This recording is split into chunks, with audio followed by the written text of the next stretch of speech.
राधे राधे दोस्तों, कैसे हैं आप सब। सभी जानते हैं कि 16 दिन जो श्राद्ध पक्ष के होते हैं वो हमारे पितरों के निमित्त होते हैं और उसमें हम अपने पितरों का श्राद्ध कर्म करते हैं, उनको याद करते हैं, उनका तर्पण करते हैं, उनके लिए दान दक्षिणा और जो भी संभव हो सकता है वो दान पुण्य या पिंडदान कर्म आदि करते हैं। पर क्या आप जानते हैं कि पितृपक्ष मनाने की परंपरा कब शुरू हुई और किस कारण शुरू हुई थी?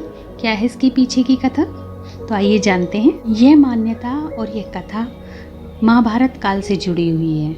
पितृपक्ष मनाने की परंपरा कर्ण के कारण शुरू हुई थी।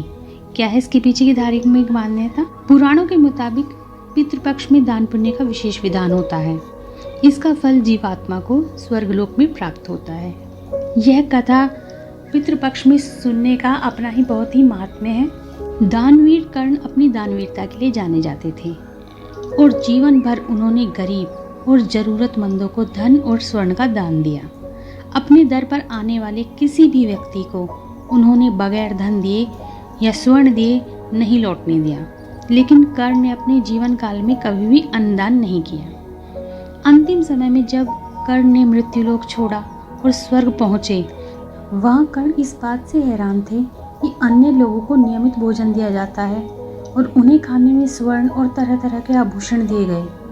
कर्ण को ये समझ नहीं आया कि वो तो अन्न की तलाश में थे, उन्हें तो प्यास लगी थी, उन्हें तो पानी चाहिए था, फिर उन्हें ये स्वर्ण आभूषण क्यों दिए जा रहे हैं। अंत में उन्होंने इंद्रदेव से इसका कारण पूछा कि हे इंद्रदेव, भोजन के स्थान पर गहने और सोने क्यों दिया गया है।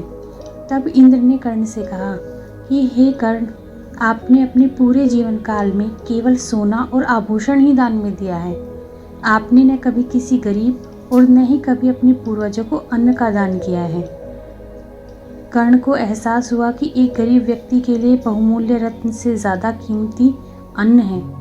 कर्ण को अपने पूर्वजों के बारे में जानकारी नहीं थी। तब कर्ण ने इंद्र से कहा, उन्हें यह ज्ञात ही नहीं था कि उनके पूर्वज कौन थे और इसकी वजह से वह कभी उन्हें कुछ दान नहीं कर सके।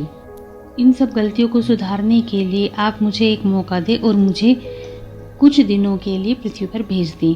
तब इंद्रदेव ने उन्हें 16 दिनों के लिए पृथ्वी पर वापस भेज दिया, जहां उन्होंने अपने पूर्वजों को याद करते हुए उनका श्राद्ध किया और उन्हें आहार प्रदान किया, उनका तर्पण किया और ब्राह्मणों को भोज करवाया और उनकी तृप्ति की। इन्हीं 16 दिनों की अवधि को पितृपक्ष कहा गया और तभी से पितृपक्ष मनाने की परंपरा चली आ रही है। पितृपक्ष में कर्ण की इस कथा को पढ़ने और सुनने का बहुत ही महत्व है। माना जाता है कि इस कथा को सुनने मात्र से पितृ प्रसन्न होते हैं और अपना आशीर्वाद प्रदान करते हैं तथा पितृ दोष शांत होता है। तो यह अवश्य ही आपको सुननी चाहिए। यही कारण है कि पितृपक्ष में ब्राह्मणों को भोजन कराना और दान देने का बहुत अधिक महत्व है, क्योंकि पितृपक्ष में किया गया दान पुण्य हमारे पितरों को प्राप्त होता है और उनका आशीर्वाद हम पर और हमारे परिवार पर बना रहता है। अगर आपको ये वीडियो पसंद आए तो इसे शेयर कीजिएगा और मेरे चैनल को सब्सक्राइब कीजिएगा। राधे राधे।